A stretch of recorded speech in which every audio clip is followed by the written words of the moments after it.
લા પગલા ક્યાં બાપુ? એટલે અહીંયા આય. એ આવ્યો. રામ રામ બાપુ. રામ રામ. હા બોલો ને માડી, કેમ આવવાનું થયું? મુખી બાપા, એક ફરિયાદ લઈને આવીશું. હા તો માડી બોલો ને, શું ફરિયાદ છે તમારી? કોઈ ખોટી રીતે તમારું નામ લીધું? તમને કોઈ દબ્બા કે પછી કોઈએ કઈ તમને ધાક ધમકી આપી? મુખી બાપા, તમે તો બાર ગામના સીમાડાના ધણી છો. ફરતે પંથકે તમારા નામનો ડંકો વાગે છે. તમારી બીકે તો ગામમાં સકલું નથી ફરકતું. અને મુખી બાપા, કહેવાય છે કે તમારો ન્યાય એટલે રાજા રામનો ન્યાય. ને હા બાપા, હા શું કહું ને, તો એમે સાંભળ્યું છે કે તમે નાત જાતના ભેદભાવ વગર ધર્મના નાદે તમે ન્યાય આપો છો. બસ એટલે એ જ આશાએ હું તમારી પાસે એક ન્યાય માગવા આવી છું. ન્યાય આપશો? હા કેસરબા, તમને ન્યાય મળશે, જરૂરથી મળશે. પહેલા મને એ જણાવો કે તમારી સાથે અન્યાય કર્યો છે કોણે? થયું છે હું? મુખી બાપા, તમે તો જાણો જ છો ને કે મારો જુવાન દીકરો કરશન ગુજરી ગયો. પછી હું ને મારી સોડી અમે બેવ ખેતર ખેડીને અને એમાંથી જે કાંઈ મળે ને એમાંથી અમે અમારા ઘરનું ગુજરાન ચલાવીએ છીએ. પણ ગઈકાલે કોઈ જવાને અમારું આખું ખેતર ઊભા મોલ વાળું હળગાવી દીધું. કોણ છે ઈ નરાધમો? તમે એના નામ મને આપો કેહરબા. હું ગામની વસાળે એને આકરામાં આકરી સજા કરીશ. કેતા જીભ તો નથી ઉપડતી. એમ થાય છે કે કાંઈક બોલું ને મારી જીભ કપાઈ જાય. પણ ફરિયાદ તો કરવી જ પડશે. ઈ જવાન બીજો કોઈ નહીં. પણ હું કેહરબા, જે હોય ઈ વાત કરો. મુખી બાપા, એ જવાન બીજો કોઈ નહીં, તમારો દીકરો શેષર હતો. હું વાત કરો છો કેસરબા? મારો દીકરો જેસર? તમારો ન્યાય તો રાજા રામ જેવો છે. હા શું કેજો, આ વિધવાને ન્યાય મળશે? તમને ન્યાય મળશે કેહરબા, જરૂરથી ન્યાય મળશે. મારા ઘરનો મોભ નમી જાય તો ભલે નમી જાય, પણ મારા મૂછનો દોરો નહીં નમવા દઉં. મારા ઘરનો દીવો ઓલવાઈ જાય તો ભલે ઓલવાઈ જાય, પણ મારા કુળની આબરૂનો ઝળહળતા સૂરજને હું ઝાંખો નહીં થવા દઉં. કેહરબા, કાલે ગામની ભરી પંચાયતની વચ્ચે હું ફેસલો કરીશ અને તમને જરૂરથી હાંસો ન્યાય મળશે. ઘણી ખમા મુખી બાપા, તમને ઘણી ખમા. હાલ બટા.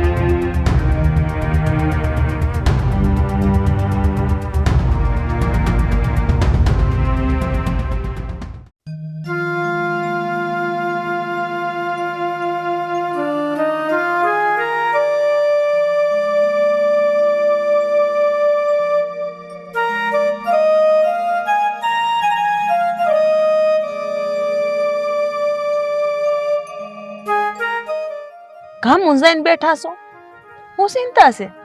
ઝેહરની બા, મને સમજણ નથી પડતી કે હું શું કરું. એક બાજુ પેટનો સીણ્યો દીકરો છે તો બીજી બાજુ મારી પ્રજા. એક બાજુ કુળની આબરૂ છે તો બીજી બાજુ આપણા કુળનો દીપક. સમજણ નથી પડતી કે હું કરું તો કરું હું. બસ આટલી વાતમાં મૂંઝાઈ ગયા? હે, તમે તો ગામના રાજા છો. તમારી સાથે આમ ફડફડતી જોઈને મને તો નવાઈ લાગે છે. અરે આપણા વડવાઓએ તો પોતાની પ્રજાની રક્ષા ખાતર એના ન્યાય હાટુથીને પોતાના જીવ આપી દીધા, પોતાના માથા આપી દીધા, ને આપણે કુળની આબરૂ રાખી, વટ રાખ્યો છે. અને આજે જ્યારે પોતાના દીકરાનો ન્યાય કરવાનો વારો આવ્યો ત્યારે તમારી સાથે ફફડે છે. અરે જો ન્યાય કરવા ખાતર મારે મારું પોતાનું માથું આપવું પડે ને તો હું એક ઘડી વાર નો વિચારું.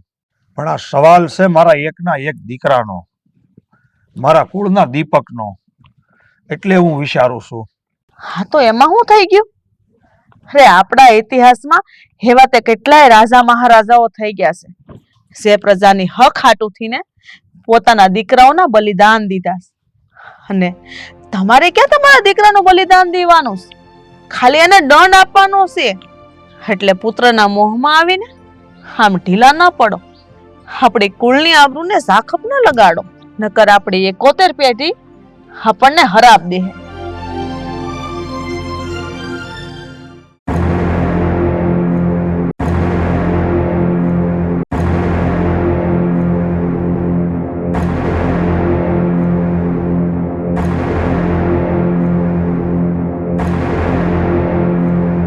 જય માતાજી બાપા. જય માતાજી બેટા. બોલો ને બાપા, આ અચાનક પંચાયત બોલાવીને અમને અહીંયા કેમ બોલાવ્યા છે? ઝેહર, હું એ વાત હાંસી છે કે તે આ કેહરબાનું ખેતર હળગાવી નાખ્યું, એનો ઊભો મોલ હળગાવી નાખ્યો? હા બાપા, હા વાત હાંસી છે.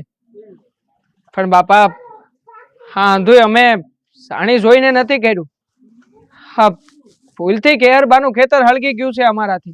પણ તે આ ખેતર જાણી જોઈને નથી હળગાવ્યું તો આ ખેતર હળગ્યું કઈ રીતે? મોખી બાપા, વાત જાણે એમ છે કે અમે બંને ભાઈબંધ હવારમાં હા માંડવીના ઓળા ખાવા હાટુ ગયા હતા. પણ હવારમાં ઠંડી બહુ હતી અને અમને બંને ભાઈબંધને ઠંડી પણ બહુ લાગતી હતી. એટલે થયું કે લાવો ને તાપડું કરી નાખીએ. આ તાપડું કરવામાં ને કરવામાં આગ ક્યારે ખેતરમાં લાગી ગઈ ને એ ખબર જ ના રહી. અને પવન પણ બહુ જ હતો.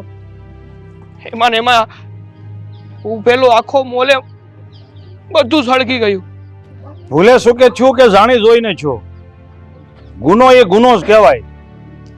એનો મતલબ તો એ જ થયો ને કે આ કેહરબાનું ખેતર તમે જ હળગાવ્યું છે? હા બાપુ, તમારી વાત સાચી છે. ગુનો મેં કર્યો છે અને મારાથી તે આ કેહરબાનું ખેતર હળગી ગયું છે. તો તમે મને જે કઈ પણ સજા કરશો ને એ સજા ભોગવવા હું તૈયાર છું. સજા તો થાય. સજા તો ઝેહર તને અને તારા ભાઈબંધ ભીખલાને પણ મળશે. કારણ કે તમે બેયે આ કેહરબાનો ઊભો મોલ હળગાવી દીધો છે. એટલે હળગી ગયેલા મોલના રૂપિયાની ભરપાઈ તો તમારે કરવી જ પડશે. એટલે આવનારું આખું વર્ષ તમારે કેહરબાનું ખેતર ખેડવું પડશે. કેહરબાના ખેતરે તમારે બેયને હાથી બનીને મજૂરી કરવી પડશે. જ્યાં સુધી એના મોલના એક રૂપિયાની ભરપાઈ ન થઈ જાય ત્યાં સુધી કેહરબાના ખેતરમાં તમારે મજૂર તરીકે કામ કરવાનું છે. ઠીક છે બાપા, તમે આપેલી સજાને હું ભોગવવા તૈયાર છું. અને આ તમે ગામ લોકોની વચ્ચે કરેલા ન્યાયને હું મારા માથે ચડાવું છું. વાહ મુખી બાપા વાહ, ન્યાય તો તમારો જ. અરે ડંકાની ચોટે તમે ન્યાય કર્યો છે મુખી બાપા. જ્યાં સુધી ચાંદ અને સૂરજ રહેશે ને ત્યાં સુધી તમારા કુળની કીર્તિ ઝગમગતી રહેશે. બોલો વજયસંગ બાપાની નહીં ભાઈઓ, મારી જય નહીં, ધર્મની જય, ન્યાયની જય.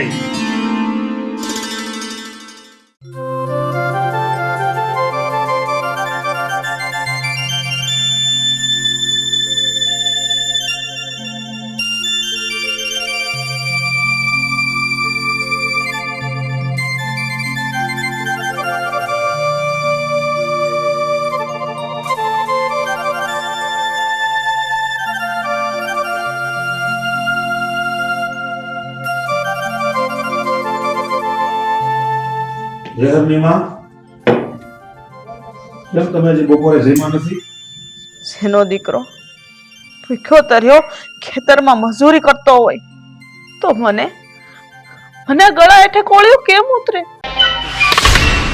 જેસરની બા, આપણો દીકરો રાજનો ગુનેગાર છે, આપણી પ્રજાનો ગુનેગાર છે.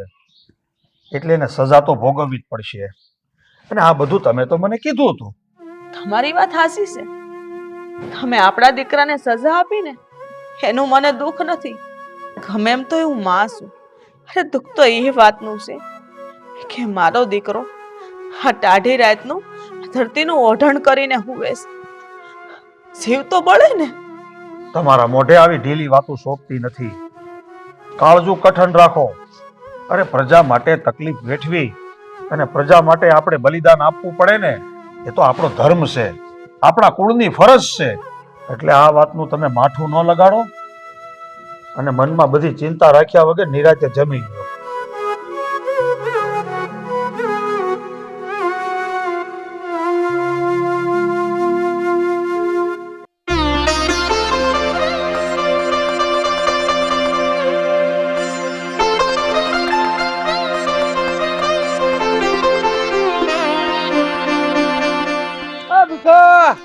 ભાત આવી ગયું છે. હા ઝટ આવો, હું ભાત લાવી છું.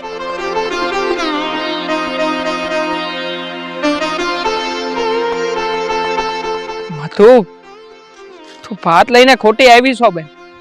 હા, હું તારા ઘરનું ભાત નહીં ખાઈ શકું.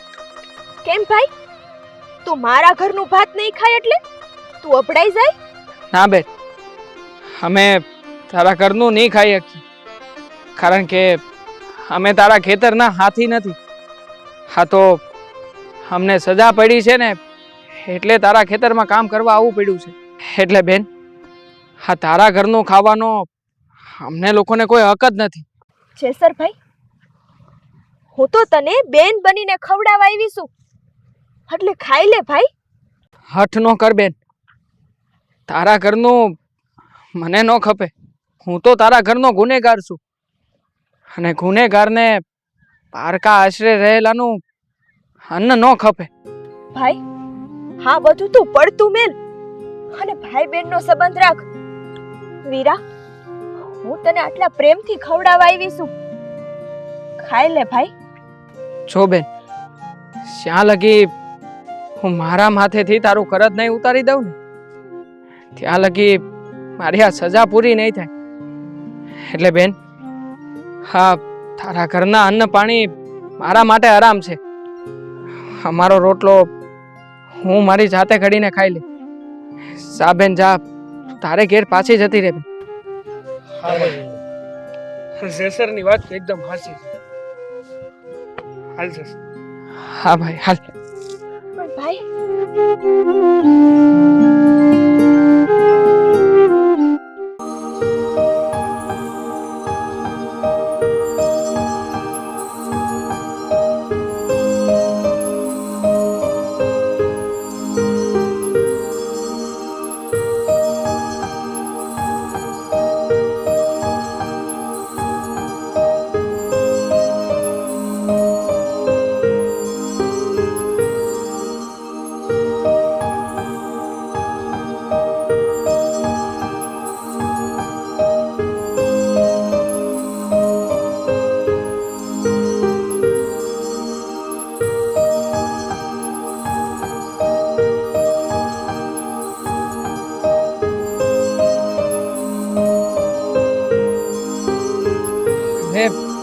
બાપ, તમે અટાણે અહીંયા?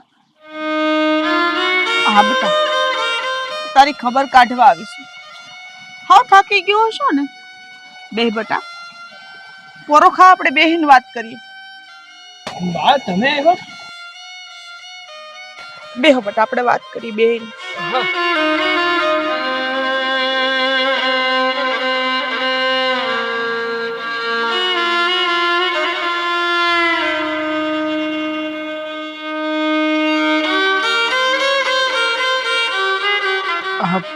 અરે બાપ, બેટા મને તો એમ થાય છે આની કરતા હું ન આવી હોત ને તો સારું હોત. તારી હાલત તો શું, તને જોઈને મારું હૈયું ફાટી પડે છે. તારા હાથમાં પગમાં વાઢિયા તો શું બેટા, આ બધું મારાથી નથી જોવાતું. બા આ જખમ તો આપણું ઘરેણું કહેવાય. શરીર પર પડેલા લોહી જરા આગા આ ખાથી તો આપણે ઉજળા લાગી બા.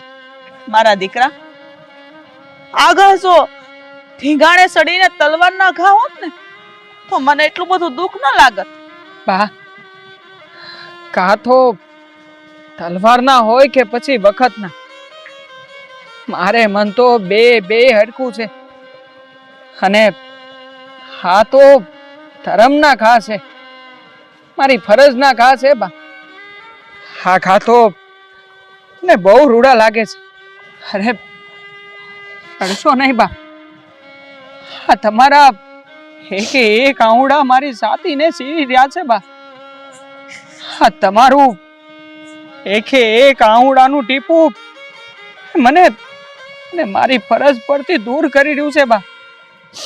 એટલે બાપ રોવો નહીં ને હિંમત રાખો. નહીં રહું બટા, નહીં રહું બસ. પણ તારો જે ધર્મ છે ને એ તું સુકતો નહીં. તારા બાપાએ જે ન્યાય કર્યો છે ને એના પર તું ઝાખપ નહીં લગાડતો.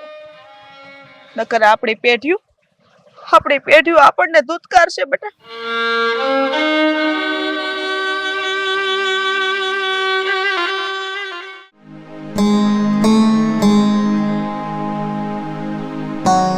સજા તો ભોગવવી જ પડશે.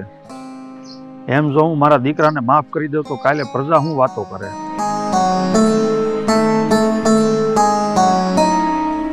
રામ રામ મુખી બાપા. રામ રામ. રામ રામ કેહરબા. મુખી બાપા, એક વિનંતી કરવા આવીશું. મને વિશ્વાસ છે કે તમે મારું માન રાખશો. બોલો કેહરબા, શું કેવું છે તમારે? મુખી બાપા, તમે તમારા દીકરાને દંડ દીધો છે એને 6 મહિના થઈ ગયા છે.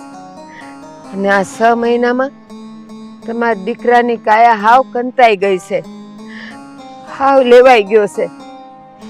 અને જો હજી બીજા 6 મહિના એ ખેતરમાં કામ કરશે ને તો મને લાગે છે કે એની કાયા હાવ કથળી જાહે. એટલે કેહરબા તમે કહેવા શું માંગો છો? ઈજ મુખી બાપા કે એને દીધેલી સજા પાછી ખેઈ લ્યો. નહીં કેહરબા, પંચાયતનો નિયમ તો અટલ છે, નિયમ નહીં બદલે.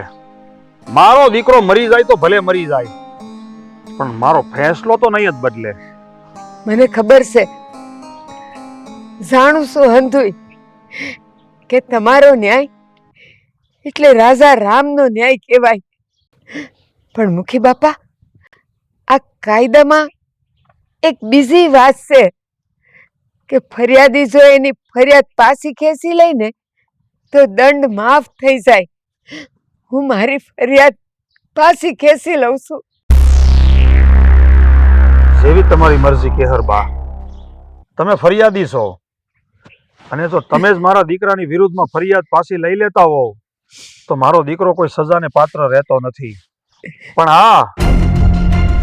આ વાત તમે મને અહીંયા કરો અને હું કબૂલી લઉં એ નહીં હાલે. કાલે ભરી પંચાયતમાં તમારે આ વાત કરવી પડશે અને પંચાયતની સામે જ આ બધો નિર્ણય થાહે.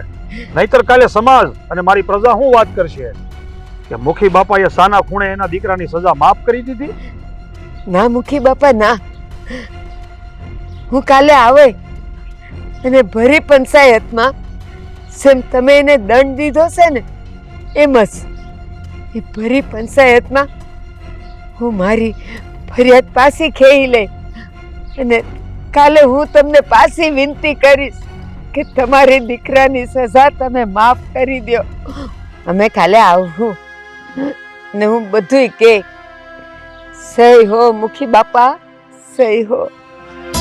ચાલ બેટા, ચાલ મારી